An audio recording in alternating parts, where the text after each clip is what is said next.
حدیث پاک میں آتا ہے کہ اللہ تعالیٰ اس رات میں ساری دنیا کے لوگوں کی بخشش فرماتا ہے۔ 15 شعبان کی رات میں ہمارے ملکوں میں، جو ہمارے عجمی ملک ہیں، اس میں وہ کچھ ہو رہا ہے جو نہ میرے نبی نے کیا، نہ صحابہ نے کیا، نہ تابعین نے کیا۔ عجیب و غریب عبادات گھڑ لی ہیں، عجیب و غریب اس کے اعمال بنا لیے ہیں اپنی طرف سے، اور مسجدیں بھری ہوتی ہیں اور روشنیاں لگی ہوتی ہیں اور آتش بازی ہو رہی ہوتی ہے۔ میرے نبی نے اس رات کی فضیلت بتائی، عمل کوئی نہیں بتایا۔ جیسے یہاں کوئی صلاۃ تسبیح کی جماعت کرا رہے ہوتے ہیں، کوئی اجتماعی تہجد پڑھ رہے ہوتے ہیں، کوئی دیگیں چڑھا رہے ہوتے ہیں، کوئی آتش بازی کر رہے ہوتے ہیں، تو وہ اس میں اتنا غلو ہو گیا ہے کہ یہ بھی ٹھیک نہیں۔ اور کچھ علماء نے اس کے رد میں اس کا اتنا انکار کیا ہے کہ اس رات کی کوئی فضیلت ہے ہی نہیں، یہ بھی ٹھیک نہیں۔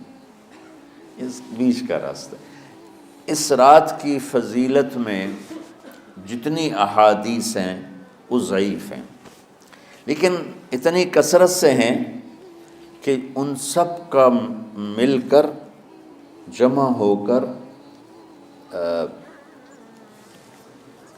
کم از کم وہ حسن لغیر ہی تک تو پہنچ جاتی ہیں۔ اور ابن عثیمین رحمۃ اللہ علیہ نے بھی یہ لکھا ہے کہ زیادہ سے زیادہ ان احادیث کے مجموعے سے، چونکہ اگرچہ ضعیف ہیں لیکن کافی زیادہ ہیں، تو وہ حسن لغیر ہی تک پہنچ جاتی ہیں۔ تو حسن لغیر ہی سے کوئی عمل ثابت نہیں ہوتا، عمل ثابت ہوتا ہے صحیح حدیث کے سے۔ ایک احادیث کی کثرت سے روایات، اور ایک امت کا عمل، کہ امت کا بہت بڑا طبقہ صدیوں سے اس رات کا اہتمام کر رہا ہے۔ لیکن کچھ عرصہ پہلے تک اہتمام تھا دن میں روزہ رکھنا، رات کو کوئی نوافل پڑھ لینا، کوئی دو چار زیادہ پڑھ لینا، لیکن اب یہ ڈھول تماشے جو اب شروع ہوا ہے، اس کا تو کوئی وجود ہی کوئی نہیں ہے۔ تو اس رات کو اللہ تعالیٰ نے مبارک بنایا، اور حدیث پاک میں آتا ہے کہ اللہ تعالیٰ اس رات میں ساری دنیا کے لوگوں کی بخشش فرماتا ہے، سوائے 5 آدمیوں کے۔ 5 کے سوا سب اہل ایمان کی بخشش ہو جاتی۔ مشرک، المشرک، پہلا مشرک، دوسرا مشاحن، مشاحن کیسے کہتے ہیں؟ دل میں بغض رکھنے والا، کینہ رکھنے والا۔ تیسرا مسبل ازارہ، اپنے پاجامے شلوار چادر کو ٹخنوں سے نیچے تک لے جانے والا، لیکن ایک شرط کے ساتھ کہ وہ تکبر کی وجہ سے ہو، سستی کی وجہ سے ہے، غفلت کی وجہ سے ہے۔ چونکہ جب آپ نے ایک مرتبہ اس کے بارے میں بات کی تو حضرت ابوبکر صدیق نے کہا، یا رسول اللہ، میری چادر، عرب چادر باندھتے تھے جیسے ہمارے پنجاب کا لباس چادر تھا، اب وہ کم ہو گئے۔ ہماری تو بزرگ عورتیں بھی اور مرد بھی سب چادر باندھتے تھے، شلوار کا تو کسی کو پتہ ہی نہیں ہوتا تھا ہمارے بچپن میں۔ یہ تو پھر آہستہ آہستہ جب تعلیم آئی تو شلوار دیہاتوں میں بھی اور شہروں میں عام ہو گئی۔ تو اگر وہ اس لیے لٹکا رہا ہے کہ طبیعت میں تکبر ہے، پھر اس وعید کا وہ حقدار ہے۔ اگر ویسے اس کی نیچے جا رہی ہے تو میرا مالک ایسا، وہ تو ہے ہی رحیم و کریم، ہے ہی رحیم و کریم، ہے ہی رحیم و کریم، صرف شلوار نیچے لٹکانے سے وہ اتنی شدید سزا دے۔ اگر اس کے پیچھے تکبر ہے، پھر ہے یہ، تکبر نہیں ہے تو انشاءاللہ وہ اس سے محفوظ ہوگا۔ تو اپنی چادر کو لٹکانے والا، لیکن بشرط تکبر۔ کتنے ہو گئے؟ عاق لوالدیہ، ماں باپ کا نافرمان۔ نافرمان ایسا کہ دکھ دینے والا۔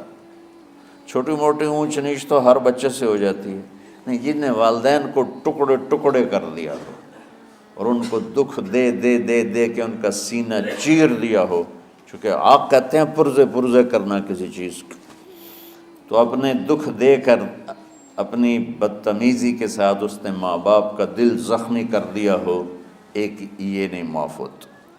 پانچواں، مدمن خمر، مسلسل شراب پینے والا، مستقل جو شراب کا عادی ہو، ان پانچ کو مؤخر کر دیا جاتا ہے۔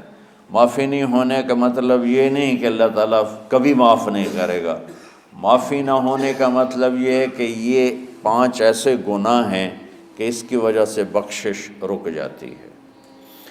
اگر وہ شرک سے نکل آئے، وہ کینہ سے نکل آئے، وہ تکبر سے نکل آئے، وہ والدین کی نافرمانی سے نکل آئے، شراب چھوڑ دے، تو ان کی بھی بخشش ہو جاتی۔ جب کوئی توبہ کرے گا فوراً بخشش ہو جائے گی۔ نہ 15 شعبان کی ضرورت ہے، نہ لیلۃ القدر کی ضرورت ہے، نہ بیت اللہ جانے کے ساتھ توبہ کی شرط ہے۔ جہاں بھی وہ بیٹھ کے توبہ کرے گا، جس لمحے میں کرے گا، اسی وقت اس کی توبہ قبول ہوگی اور اللہ اس کے پچھلے سارے گناہوں کو معاف فرما دے گا۔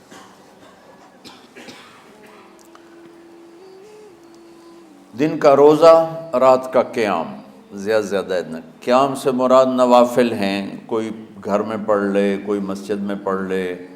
نوافل، نفلی عبادات گھر میں ہی افضل ہوتی ہیں۔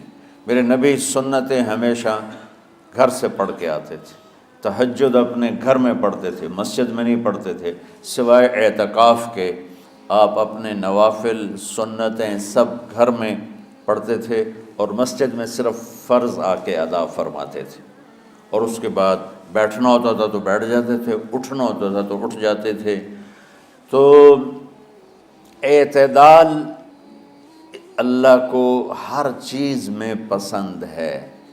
دنیا جو مختصر ہے اس میں کیسے پسند نہیں ہوگا؟ آخرت جیسے معاملے میں بھی اللہ ہم سے کہہ رہا ہے اعتدال، امتن وسطا۔ ایسے عیسائیوں کی طرح ترک دنیا بھی نہ کرو، یہودیوں کی طرح دنیا کے پیچھے نہ پڑ جاؤ، رزق حلال بھی کماؤ، اپنے بچوں کو بھی دیکھو، اپنے فرائض کو بھی دیکھو جو دنیاوی ہیں، اور اللہ سے بھی اپنا معاملہ ٹھیک کرو اور درست کرو۔ بعد کے زمانے میں صحابہ کے بعد سے ہی ایک انتہا پسندی امت میں آئی، ساری ساری رات جاگنا۔ فلاں بزرگ تھے، وہ رسے سے اپنے بالوں کو باندھ لیتے تھے کہ نماز پڑھتے پڑھتے جب نیند آئے اور جھٹکا لگے تو رسے سے بندھے ہوئے بالوں سے اس جھٹکے سے تکلیف ہو اور ان کی آنکھ کھل جائے اور پھر نفلوں میں شروع ہو جائے۔ ایک فلاں بزرگ تھے، وہ اپنے آنکھوں میں نمک کا سرما لگاتے تھے تاکہ آنکھیں جل جائیں، اس میں وہ جلن پیدا ہو جائے اور نیند اڑ جائے۔ یہ ایسے واقعات بھرے پڑے ہیں۔ فلاں بزرگ تھے، انہوں نے 30 سال عشاء کے وضو سے فجر کی نماز ادا کی۔ یہ اپنی جگہ پہ بزرگی ہے، لیکن یہ بھائیوں یہ دین ہم پیش نہیں کر سکتے۔ فلاں بزرگ تھے، وہ 30 سال سے ستو کھا رہے تھے کہ روٹی کھانے اور ستو کھانے میں 70 دفعہ سبحان اللہ کا فرق پڑ جاتا ہے، تو روٹی کھائیں تو 70 دفعہ سبحان اللہ کم کہہ سکتے ہیں، اور ستو کھائیں تو 70 دفعہ سبحان اللہ زیادہ کہہ سکتے ہیں۔ تو لہٰذا ان کا مجھے تو 30 سال ہو گئے، میں تو ستو کھا رہا ہوں، میں تو روٹی نہیں کھا رہا۔ یہ دین نہیں ہے، یعنی یہ وہ دین نہیں جو ہم انسانیت کو پیش کر سکتے۔ یہ تو لوگوں کو دوڑانے والی بات، یہ راہبانیت کی شکل ہے۔ یہ وہ دین نہیں جو ہم لوگوں کو پیش کریں گے تو وہ کہیں گے واہ واہ واہ واہ کیا دین ہے بھائی، قبول کرو۔ یہ ایک قسم کا غلو آیا. میں ایک حدیث سناتا ہوں، بخاری شریف میں بھی ہے، مجھے اب ہر شے بھول گئی، لیکن وہ ہے نہی الغلو. اس طرح کر کے آپ لوگ زیادہ جانتے ہوں گے جو پڑھ رہے ہیں کہ غلو سے نہیں. حدیث آپ کو سب کو یاد ہوگی کہ 3 صحابہ آئے اللہ کے نبی کے گھر اور پوچھا کہ اللہ کے نبی رات کیسے گزارتے ہیں. تو گھر والوں نے کہا سوتے بھی ہیں، جاگتے بھی ہیں، کھاتے بھی ہیں. تو وہ تینوں آپس میں کہنے لگے وہ تو نبی ہیں، سوئیں بھی تو کوئی بات نہیں، اور شادی ہے کوئی بات نہیں، ہم تو نبی نہیں، ہمیں تو کچھ کرنا چاہیے. ایک نے کہا کہ میں ساری زندگی روزہ نہیں چھوڑوں گا، ایک نے کہا کہ میں ساری زندگی سوؤں گا نہیں، ایک نے کہا میں ساری زندگی شادی نہیں کروں گا. تو دیکھنے میں تو واہ واہ کیا بڑی بزرگی ہے بھائی، بڑے بزرگ ہیں. ہمارے نبی کو پتہ چلا آپ نے تینوں کو بلا لیا، کہا تم مجھ سے زیادہ اللہ سے ڈرنے والے ہو. میں تم سے انا اتقاکم یا اخشاکم، الفاظ آپ لوگ کو زیادہ یاد ہوں گے لیکن مفہوم میں صحیح پیش کر رہا ہوں. آپ نے کہا میں تم سے زیادہ اللہ کو جانتا ہوں، تم سے زیادہ اللہ سے ڈرتا ہوں. میں سوتا بھی ہوں، میں کھاتا بھی ہوں، میں روزے بھی رکھتا ہوں، میں چھوڑ بھی دیتا ہوں. میری بیویاں بھی ہیں، میں اپنی بیویوں کے پاس بھی جاتا ہوں. تم دین میں غلو سے بچو، پہلے امتوں کو ہلاک کر دیا دین میں غلو. دنیا میں غلو یعنی انتہا پسندی، ایکسٹریمسٹ ہونا. دنیا ہو یا دین ہو، دونوں میں اعتدال بچو، اللہ تعالیٰ کو پسند ہے.